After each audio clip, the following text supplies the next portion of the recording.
ഉം, എനിക്കൊന്നും അറിയുന്നില്ല. പക്ഷെ ഒന്ന് മാത്രം അറിയാം. അവൾ എന്നെ സ്നേഹിക്കുന്നതിൽ കൂടുതൽ ഞാനിന്ന് അവളെ സ്നേഹിക്കുന്നുണ്ട്. സത്യമെല്ലാം അറിഞ്ഞിട്ട് അവൾ പോകുകയാണെങ്കിൽ എനിക്ക് എന്താവുമെന്ന് എനിക്ക് പോലും അറിയില്ല. ത്രിലോകിന്റെ കണ്ണുകൾ നിറഞ്ഞതും അജയ് അത്ഭുതത്തോടെ നോക്കി. കുഞ്ഞിലെ അനുഭവങ്ങളിൽ മനസ്സ് കല്ലായി മാറിയവനാണ്. നീ വാ, നമുക്ക് ഓരോ പെഗ്ഗടിക്കാം. അവന്റെ മൂടൊന്ന് മാറ്റാൻ അജയ് അവനെ പിടിച്ചു വലിച്ചു. ത്രിലോക് വീട്ടിലെത്തിയപ്പോൾ സമയം 3 കഴിഞ്ഞു. സാധാരണ 3:30-ക്ക് വൈദുവിനെ കോളേജിൽ നിന്ന് വിളിച്ചിട്ടാണ് വീട്ടിൽ വരുന്നത്. കോളിംഗ് ബെൽ അടിക്കാതെ ഡോർ തള്ളി നോക്കി. ചാരിയെ വെച്ചിട്ടുള്ളൂ. പിണക്കത്തിലായിരിക്കും. പോരും മുമ്പ് അജി ഒരു ക്ലാസ്സൊക്കെ തന്നിരുന്നു. കുക്കിങ്ങിന് വന്ന മല്ലിക ചേച്ചി ഫോണിൽ എന്തോ കാണുന്നുണ്ട്. ത്രിലോക് കിച്ചണിൽ വന്നപ്പോൾ അവർ ചെയറിൽ നിന്ന് എഴുന്നേറ്റു. എന്താ കുഞ്ഞെ, കഴിക്കാൻ എന്തെങ്കിലും? വേണ്ട, ഇത് സ്നാക്സ് ഉണ്ട്, പ്ലേറ്റിൽ പകർത്തി വെക്കി. പിന്നെ ചായ വെച്ചോളൂ. വഹിച്ചു. ത്രിലോക് കയ്യിലുള്ള കവർ ടേബിളിലേക്ക് വെച്ചു. രാവിലെ വന്നു, മുറിയിലുണ്ട്. ഉച്ചയ്ക്ക് കഴിക്കാനൊന്നും വന്നില്ല. ചായ ആവുമ്പോൾ എന്നോട് പറ. ത്രിലോക് മുറിയിൽ കയറി ഡ്രസ്സ് മാറി അല്പനേരം ഫാനിട്ട് കിടന്നു. ഡോറ് തട്ടി കേട്ടപ്പോൾ എഴുന്നേറ്റ് ചെന്നു. മല്ലികയാണ്. ചായ ആയെന്ന് പറയാനാണ്. ത്രിലോക് വരാമെന്ന് പറഞ്ഞു വൈദുവിൻ്റെ മുറിയിലേക്ക് നടന്നു. ലോക്കൊന്നും ചെയ്തിട്ടില്ല. ഉള്ളിലേക്ക് കടക്കുമ്പോൾ രാവിലെ കണ്ട അതേ ഡ്രസ്സ് ധരിച്ച് ബെഡിൽ കമിഴ്ന്ന് കിടക്കുന്നുണ്ട്. വഹിച്ചു. കയ്യിൽ തട്ടി വിളിച്ചതും അവൾ ചാടി എഴുന്നേറ്റു. മുഖം താഴ്ത്തി പിണക്കത്തോടെ ഇരുന്നു. ഹേയ്, നീ ഹോട്ടലിൽ കണ്ടതാണ് ജൂലി. അവളാണ് ആദ്യം ഈ എഗ്രിമെൻറ്റിന് സമ്മതിച്ചത്. അതും 2 കോടിക്ക്. പിന്നെ പാതി വഴി പറ്റില്ലെന്ന് പറഞ്ഞുകൊണ്ടാണ് അജയ് നിന്നെ കണ്ടുപിടിച്ചത്. പക്ഷേ ഇപ്പോൾ ജൂലിക്ക് ക്യാഷ് വേണം. ഇല്ലെങ്കിൽ സത്യമല്ല അപ്പച്ചിയോട് പറയും എന്നൊക്കെ വന്ന് ഭീഷണിപ്പെടുത്തി. അതാ ഞാനും അജയും കൂടെ പോയത്. അല്ലാതെ വേറെ ഒന്നുമില്ല.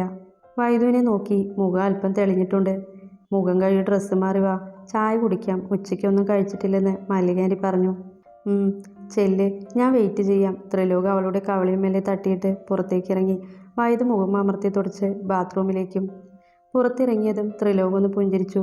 കരഞ്ഞു കലങ്ങിയ കണ്ണുകളും ചുവന്ന മൂക്കിൻ തുമ്പും പരിഭവത്തോടെ ചുവന്നു നിൽക്കുന്ന കവിളും കാണുമ്പോൾ എന്തോ തോന്നുന്നു. അജി പറഞ്ഞതാണ് ആ സമയം ഓർമ്മ വന്നത്. She's madly in love with you. കണ്ണാടിയിൽ ഒന്ന് നോക്കി. എന്തിനാണ് ഇത്ര പ്രശ്നമുണ്ടാക്കിയത്, ഇത്ര കരഞ്ഞത്? ത്രിലോക് ഒരിക്കലും ഒരു ഭാര്യയെ പോലെ സ്നേഹിക്കില്ലെന്ന് പറഞ്ഞതല്ലേ. പിന്നെ എന്താണ് അങ്ങനെ? ത്രിലോക് മറ്റൊരു പെണ്ണിനൊപ്പം ഒരു ഹോട്ടൽ മുറിയിൽ അങ്ങനെ മുമ്പ് സംഭവിച്ചിട്ടില്ലേ? പിന്നെന്താ? അതേ ത്രിലോകിനോട് ഏത് വികാരം തന്നിൽ വരില്ലെന്ന് കരുതിയോ അതേ വികാരം. ഇന്ന് തന്നേക്കാളും താൻ ജീവന് തുല്യം സ്നേഹിക്കുന്നവൻ. വായത് മുഖം പൊത്തി പിടിച്ചു. ഹോട്ടലിൽ ബെഡിൽ ഇരുന്നവളുടെ മുഖം ഓർമ്മ വന്നു. സുന്ദരിയാണവൾ, അതിസുന്ദരി. തൻ്റെ സ്ഥാനത്ത് വരേണ്ടിയിരുന്നവൾ. അങ്ങനെ വന്നിരുന്നെങ്കിൽ അവൾക്കും ത്രിലോകിനോട് പ്രണയം തോന്നില്ലേ, തന്നെപ്പോലെ? വഹിച്ചു. ഡോറി തട്ടി കേട്ടു. വൈദു പെട്ടെന്ന് ഞെട്ടി മുഖമുയർത്തി. ദൈവമേ, അപ്പോഴത്തെ സാഹചര്യത്തിൽ കരഞ്ഞുപോയി. ഇനി ത്രിലോകിൻ്റെ മുഖത്ത് എങ്ങനെ നോക്കും? ത്രിലോകിനെ ഫേസ് ചെയ്യാൻ വല്ലാത്ത മടി തോന്നുന്നു. വഹിച്ചു. പിന്നെയും വിളിച്ചപ്പോൾ വേഗം എഴുന്നേറ്റു. മുഖം തുടച്ചു. ഡോർ തുറന്നിറങ്ങി. അവനെ കണ്ടതും മുഖം താഴ്ത്തി.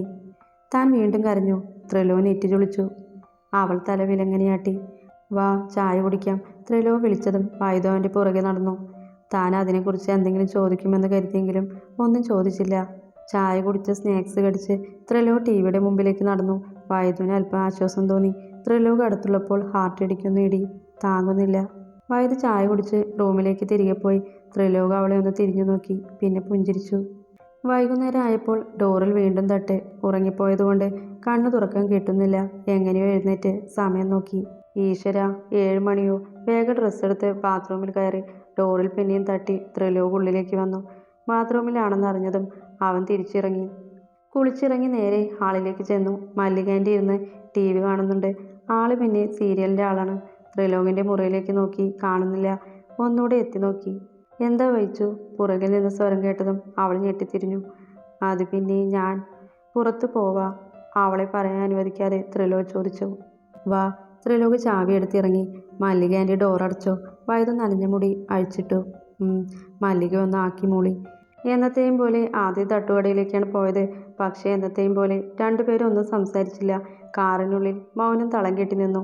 ത്രിലോക് തന്നെയാണ് ഫുഡ് വാങ്ങിക്കൊണ്ട് വന്നത്. വൈദു കഴിച്ചു. രണ്ടാളും അപ്പോഴും പരസ്പരം ഒന്നും പറഞ്ഞില്ല. തിരിച്ചു വരുമ്പോൾ ഒരു പാഴ്സൽ കൂടി വാങ്ങി മല്ലികയ്ക്ക്. അന്നെന്തോ രണ്ടാൾക്കും ഉറങ്ങാൻ കഴിഞ്ഞില്ല. വൈകിയാണ് ഉറങ്ങിയതെങ്കിലും നേരത്തെ തന്നെ എഴുന്നേറ്റു. കോളേജിൽ പോകാൻ തുടങ്ങിയപ്പോൾ മുതൽ രണ്ടാളും അലാറം വെച്ചിട്ടുണ്ട്.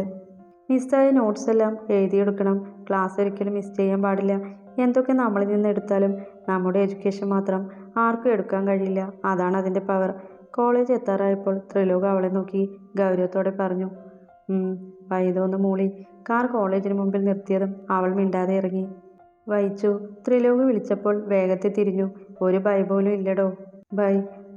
അവൻ തലയാട്ടി ചിരിച്ചുകൊണ്ട് കാറെടുത്തു. ക്ലാസ്സിൽ ചെന്നപ്പോൾ നമിത മുഖം വീർപ്പിച്ചു. ക്ലാസ്സിലും കോളേജിലും ആകെയുള്ള കൂട്ടാണ് നമിത. ക്ലാസ്സിലെ പഠിപ്പിച്ച പെൺകുട്ടി. തൻ്റെ ഒരുവിധം കാര്യങ്ങളൊക്കെ അറിയാവുന്ന ഒരു നല്ല സുഹൃത്ത്. കഴുത്തിലെ കറുത്ത ചരടിൽ കോർത്തൊരു രുദ്രാക്ഷമുണ്ട്. ആകെ കൂടി നെറ്റി കാണുന്ന ചന്ദനക്കുറിയും കുളിപ്പിനിട്ട ചുരുണ്ട നീണ്ട മുടി തോളിലേക്ക് ഇട്ടിട്ടുണ്ടാവും. ഓടിച്ചെന്ന് ആ മിനുസമാർന്ന കവിളിൽ പിടിച്ചു വലിച്ചു. ചേച്ചി സോപ്പിടാതെ ഈ നോട്ട്സ് ഒന്ന് തന്നിരുന്നെങ്കിൽ. വൈദ ഒന്ന് എളിച്ചു കാണിച്ചു. തരില്ല. ഇന്നലെ എന്നെ ഒറ്റയ്ക്ക് ഇട്ടേച്ച് പോയില്ലേ. ഇനി പോവത്തില്ല.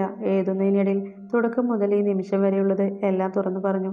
നാമി ആക്കിച്ചിരിച്ചു. ഇത് ഇന്നലെ മുതൽ കാണാൻ തുടങ്ങിയതാ ഈ ആക്കിച്ചിരി.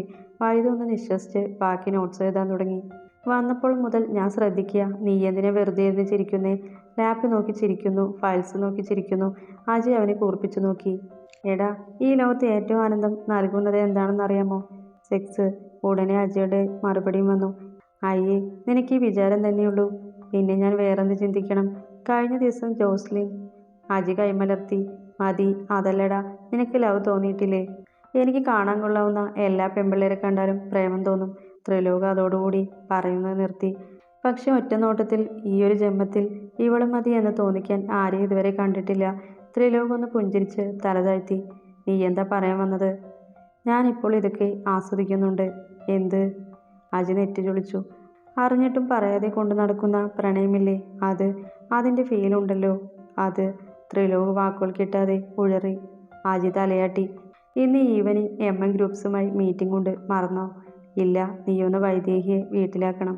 എനിക്ക് വേറെ പണിയുണ്ട്. അജി മുഖം തിരിച്ചു. കണ്ട മദാമ്മമാരുടെ ഒപ്പം കിടക്കാനല്ലേ? അത് വേണ്ട. ഞാൻ പറയുന്നത് ചെയ്താൽ മതി. അജി മുഖം ചുളിച്ച് അവിടെ നിന്നിറങ്ങി. കൃത്യം 3:30 തന്നെ കാറുമായി കോളേജിന് മുന്നിൽ നിന്നു. വൈദേഹിക്ക് ഒരു മെസ്സേജും ഇട്ടു. കാറിനടുത്തേക്ക് വൈദേഹി നടന്നു വരുന്നുണ്ട്. ഒപ്പം വേറെ ആരോ. ഗ്ലാസ് ഒന്നും താഴ്ത്താൻ നിന്നില്ല. വൈദേഹി കാറിൽ കയറി ഒന്ന് നോക്കി. അതറിഞ്ഞ പോലെ അജി മടുപ്പോടെ ഗ്ലാസ് താഴ്ത്തി. ഗ്ലാസ് താഴുമ്പോൾ അവൻ്റെ കണ്ണുകളും പുറത്തു നിൽക്കുന്നവളിലേക്ക് ചെന്നു. കട്ട പുരികക്കൊടികൾക്ക് നടുവിൽ അല്പം മാഞ്ഞ ചന്ദനക്കുറിയും ഉയർന്ന മൂക്കും ഇളം റോസ് ചുണ്ടുകളും കഴുത്തിലെ കറുത്ത ചരടും അവന് ദൃശ്യമായി. അർദ്ധരാത്രിയിൽ ജോസ്ലിൻ അവൻ്റെ കഴുത്തിൽ മുഖം അമർത്തി അവൻ്റെ നെഞ്ച് ചുംബിച്ചു നൂർന്നപ്പോൾ അജി കണ്ണുകൾ മെല്ലെ അടച്ചു. കൺമുന്നിൽ തെളിഞ്ഞത് കറുത്ത ചരടും നെറ്റിയിലെ ചന്ദനക്കുറിയുമാണ്. ജോസ്ലിനെ തള്ളിമാറ്റി അവൻ എഴുന്നേറ്റു. WhatsApp wave. ജോസ്ലിൻ പെട്ടെന്ന് ഞെട്ടിയിരുന്നു. നത്തിങ്. അജി പാൻ്റ് എടുത്ത് ധരിച്ച് ബാൽക്കണിയിലേക്ക് നടന്നു. സിഗരറ്റ് ചുണ്ടിൽ വെച്ച് കത്തിച്ച് ഒരു പുകയെടുത്തു. ഫ്രിഡ്ജിൽ നിന്നും ഒരു ബിയർ ബോട്ടിലെടുത്തു. ബോധം മറിയും വരെ കുടിച്ചു. രാവിലെ ത്രിലോക് എഴുന്നേറ്റ് വരുമ്പോൾ വൈദ ഫുഡ് എടുത്ത് വയ്ക്കുന്നുണ്ട്. ത്രിലോകിനെ കണ്ടപ്പോൾ വൈദുവിൻ്റെ മനസ്സ് ഒന്ന് തുടികൂട്ടി. അജി വിളിച്ചിട്ട് ഫോൺ എടുക്കുന്നില്ല. അതിൻ്റെ ദേഷ്യത്തിൽ ത്രിലോക് ഫോണിലേക്ക് നോക്കി കഴിക്കാനിരുന്നു. വായിച്ചു മുഖം ഉയർത്തി. നാളെ തറവാട്ടിൽ പോവണം. തിരുവാതിരയല്ലേ?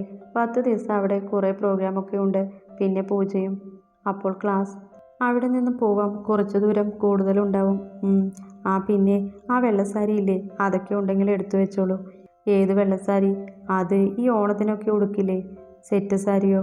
ആ, അതന്നെ. വായിച്ചു തലയാട്ടി. ഈവനിങ് ബാഗ് പാക്ക് ചെയ്തോ? ത്രിലോക് അത്രയും പറഞ്ഞ് എഴുന്നേറ്റു. വൈദോ?